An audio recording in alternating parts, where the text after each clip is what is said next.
এবং আমাদের জাতীয় জীবন, আমাদের রাষ্ট্রীয় কূটনীতি, আমাদের অর্থনীতি, আমাদের সামাজিক সংহতি, এই বিষয়গুলো যেভাবে হুমকির মুখোমুখি হয়ে গেছে, ঠিক এই বিষয়গুলোতে যে অবনতি ঘটেছে, এটি 1971 সনের মহান মুক্তিযুদ্ধের সময় ঘটেছিল কিনা আমি বলতে পারবো না।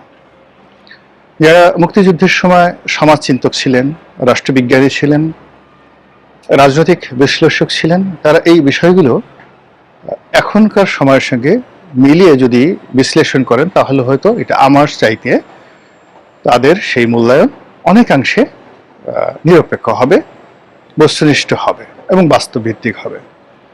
1971 সনে আমি বালক ছিলাম। আমার যতটুকু মনে পড়ে, যে দৃশ্যগুলো দেখেছি, তাতে আমার কাছে মনে হয়েছে যে আমাদের মধ্যে যে যুদ্ধের ভীতি, এটি শুরু হয়েছিল আগস্ট সেপ্টেম্বর মাসে, আর এটা ডিসেম্বর মাসের প্রথম সপ্তাহ পর্যন্ত, অর্থাৎ 5 থেকে 6 তারিখ পর্যন্ত এই ভয়টা আমাদেরকে তাড়া করেছিল গ্রাম বাংলাতে, আমি যখন গ্রামে থাকতাম। কিন্তু মার্চ মাস থেকে একেবারে মে মাস পর্যন্ত বা কিংবা জুন পর্যন্ত এটি অ্যাবসলিউটলি মনে হয় যেন কিছুই ঘটেনি। উপজেলা শহরগুলোতে বা থানা শহরগুলোতে ওখানে মুক্তিযোদ্ধাদের ট্রেনিং হচ্ছিল, লোকজনের মধ্যে একটা উন্মাদনা, সবাই বিবিসি বা ভয়েস অফ আমেরিকার খবর শুনছে, অনেকে হুটহাট করে মুক্তিযুদ্ধে চলে গেছে, এই পর্যন্তই।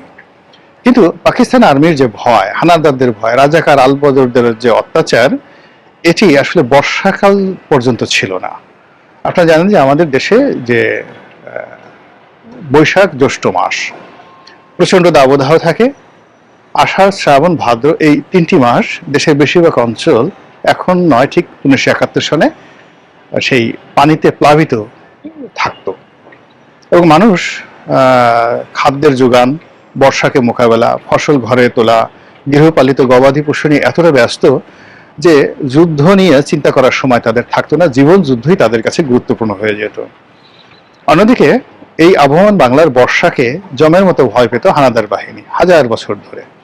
ফলে বাংলার বর্ষাকে এতটা ভয় পেত যে বর্ষাকালে কখনো কোনো হানাদার বাহিনী বাংলাদেশে আক্রমণ চালায়নি। এই কারণে পাকিস্তানি বাহিনীও ঠিক আগস্ট পর্যন্ত তারা রণাঙ্গনে ওইভাবে তাদের যে জুলুম অত্যাচার এটা দেখায়নি। শরতের শুরুতে যখন তারা শুরু করলো, ঠিক সেই সময় আমাদের মুক্তিযোদ্ধারা সংগঠিত হয়ে গেছে। আর ডিসেম্বর মাসের 6 তারিখে ভারত যখন সরাসরি যুদ্ধে জড়িয়ে পড়ল 1971 সনে, তখন ওই দিন 1 সপ্তাহের মধ্যে যুদ্ধের যে সমগ্র চালচিত্র, এটা পাল্টে গিয়ে বাংলাদেশের পক্ষে চলে এলো। তো যেটা বলছিলাম যে এই যে যুদ্ধের একটা সংক্ষিপ্ত ইতিহাস, সেই ইতিহাসের মধ্যে বাঙালির সামাজিকতা বজায় ছিল, সামাজিক সম্প্রীতি বজায় ছিল, বিয়ে শাদী, জন্ম মৃত্যু, নামাজ কালাম, স্কুল কলেজ, মোটামুটি গ্রাম বাংলায় সবই স্বাভাবিকভাবে চলছিল। শহরে যারা লোকজন ছিলেন তাদের একটা অংশ ভয় পেয়ে তারা গ্রামে পালিয়ে গিয়েছিলেন, কিন্তু গ্রামে গিয়ে তারা অনেকটা পিকনিকের মতো সেখানে ছিলেন। গ্রামে এই ধরনের, বেশিরভাগ ক্ষেত্রে গ্রামে এই ধরনের যে শহরের যে আতঙ্ক, এটা গ্রামে ছিল না। ফলে কি হলো, সারা বাংলাদেশের যে 68,000 গ্রাম, এর মধ্যে হাতে গোনা ধরুন 2-3 হাজার গ্রাম ব্যতি রেখে প্রায় সব জায়গাতেই পরিবেশ স্বাভাবিক ছিল। তো সেই দিক থেকে আপনি যদি 2024 সনের জুলাই আগস্ট বিপ্লব ধরেন, তাহলে সেই 68,000 গ্রাম, 500-র মতো উপজেলা, 64টি জেলা, এমন কোনো পথ নেই, এমন কোনো প্রান্তর নেই যে প্রান্তরে ভয়ের রাজত্ব চালু হয়নি। এবং এই সময়টিতে কোনো বহির্শত্রু আমাদেরকে আক্রমণ করেনি। আমাদের নিজেদের মধ্যে যে শ্রেণী শত্রু, আমাদের যারা ভাই বোন, দীর্ঘদিন আমরা এই সমাজে বসবাস করে আসছি, তাদের অনেকের সঙ্গে আমাদের রাজনীতির বিরোধিতা ছিল, প্রতিদ্বন্দ্বিতা ছিল, ক্ষেত্রবিশেষে শত্রুতা ছিল। এই মানুষগুলো একে অপরের জন্য এই গত 16-17 মাসে রীতিমতো জমদূত, আমার ইচ্ছে ছিল আজরাইল বলার, কিন্তু এখানে ইচ্ছে করে আজরাইলটা বললাম না, এর সঙ্গে ধর্মীয় একটা অনুভূতি জড়িত, আমরা এটাকে বলি মৃত্যুদূত বা জমদূত। তো জমদূত যেভাবে এসে একটি মানুষের টুটি চেপে ধরে। পৃথিবীর কোনো আকতি যমদূতকে তার কর্ম থেকে যাকে বলা হয় নিবৃত করতে পারে না। তার মায়া নেই, দয়া নেই, তার কামনা নেই, বাসনা নেই, কেবলই মাত্র অন্যের প্রাণ হরণ তার একমাত্র উদ্দেশ্য। ঠিক একইভাবে শেখ হাসিনার পতনের পর আমরা এই বাংলায় যেটি জিনিস দেখলাম যে কিছু মানুষ রাতারাতি জমদূত হয়ে গেল, কিছু মানুষ হায়না হয়ে গেল, কিছু মানুষ যাকে বলা হয় আরো যে হিংস্র প্রাণীগুলো রয়েছে কীট পতঙ্গ হয়ে গেল। তারা মানুষের জীবন, মানুষের যৌবন, ধন সম্পদ, স্ত্রী পুত্র কন্যা থেকে শুরু করে গৃহপালিত গবাদি পশু সব কিছু তছনছ শুরু করলো। তাদের সেই তছনছের কারণে ওই দিন অল্প সময়ের মধ্যে মানে যে অর্থনৈতিক উন্নয়নটাই এবং যে অর্থনৈতিক স্থিতিশীলতাটি বাংলাদেশে প্রতিষ্ঠা পেয়েছিল গত 15 বছরে, সেটি 15 দিনের মধ্যে তছনছ হয়ে গেল। এবং সেই তছনছ হয়ে যাওয়া অর্থনীতির যে চাকা এখনো পর্যন্ত কিন্তু চালু হয়নি। এর মধ্যে দেশে উগ্রবাদ এমনভাবে বেড়ে গেছে, কিছু রাষ্ট্র বিশেষ করে পাকিস্তান, তুরস্ক বাংলাদেশের অভ্যন্তরীণ রাজনীতিতে এত বেশি বাড়াবাড়ি শুরু করেছে যেটি এখন রীতিমতো নির্মমতার পর্যায়ে পৌঁছে গেছে। এবং তাদের সেই উলঙ্গ উল্লম্ফন মানে ন্যাংটা হয়ে যখন কেউ লাফালাফি করে, এটিকে বলা হয় উলঙ্গর উল্লম্ফন। এবং চারিদিকে অশ্লীলতা, অশ্রাব্যতা, যে শব্দগুলো আমরা কখনো শুনিনি বা যে শব্দগুলো আমরা জানি কিন্তু আমরা কখনো সেই কথাগুলো বলিনি এবং কোনো সভ্য সমাজে সেই কথাগুলো উচ্চারিত হবে এটা যখন আমরা কখনো কল্পনা করতে পারিনি, দেখা গেল আইএসআইয়ের যারা এজেন্ট, পাকিস্তানের যারা এজেন্ট, সেই অশ্লীল এবং অশ্রাব্য শব্দগুলো আমাদের কিছু ইউটিউবারদের মুখে তারা তুলে দিল। এই কারণে তুলে দিল যে বাঙালি যে একটা অসভ্য জাতি, বাঙালি যে একটা অশ্লীল জাতি, এরা যে পেটের আবর্জনা মুখে নিয়ে ঘুরে বেড়ায়, এরা যে মানুষের যে পায়ুপথ এবং যৌনাঙ্গ এই দুটো অঙ্গকে চশমা রূপে, বাইনোকুলার রূপে নিজেদের চোখের সঙ্গে লাগিয়ে এবং যত রকম পৃথিবীর দুর্গন্ধ রয়েছে সমস্ত দুর্গন্ধ সারা শরীরে মেখে এরা যে একটা নিষিদ্ধ প্রাণী, হারাম প্রাণী, ইসলামের দৃষ্টিতে হারাম প্রাণী একটা পশু রয়েছে, আমি নামটা উচ্চারণ করলাম না, আচার আচরণের সেই হারাম প্রাণীদের প্রতিনিধিত্ব করে। এটি কিছু ইউটিউবারদের মাধ্যমে যখন পুরো বাঙালি জাতির চরিত্র হনন করার চেষ্টা করা হচ্ছিল, ঠিক সেই সময়টিতে 1971 সালের মতো রাশিয়া বাংলাদেশের অস্তিত্ব রক্ষায়, সভ্যতা রক্ষায়, স্বাধীনতা এবং সার্বভৌমত্ব রক্ষায় এগিয়ে এসেছে বলে নানা মাধ্যমে কূটনৈতিক মহলে কথা বলার চেষ্টা হচ্ছে বা একটা ন্যারেটিভ তুলে ধরার চেষ্টা হচ্ছে। আপনারা জানেন যে বাংলাদেশের প্রধান রাজনৈতিক দল বিএনপির ভারপ্রাপ্ত চেয়ারম্যান জনাব তারেক রহমান সাহেব দীর্ঘদিন ধরে সুদূর প্রবাসে অবস্থান করছেন।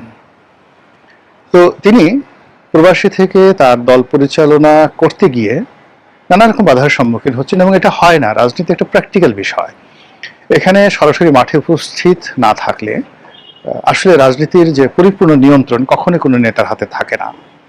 তো শেখ হাসিনার জামানাতে তিনি দেশের বাইরে থেকেছেন, এর কারণ হলো তার বাংলাদেশে আসার মতো অবস্থা ছিল না, কোনো পরিস্থিতি ছিল না, আর সরকারও সেটা চায়নি।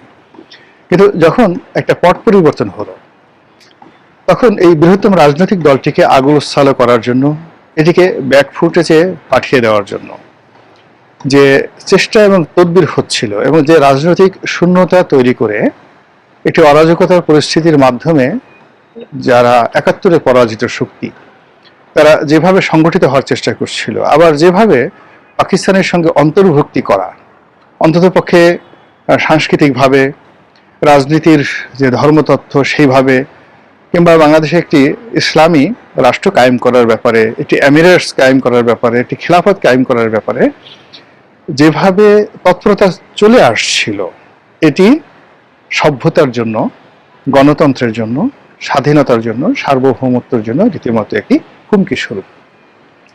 তো এই অবস্থাতে আমাদের যে ডিপ স্টেট পলিসির যারা প্রবক্তা ছিলেন মার্কিন যুক্তরাষ্ট্র, এবং এই ঘটনার সঙ্গে ভারতও জড়িত ছিল। শেখ হাসিনার যে পতন, সেই পতনের সঙ্গে ভারতের কিছুটা হলো তাদের সংযুক্তি রয়েছে, এবং একই ঘটনা তারা 1975 সনে ঘটিয়েছিল।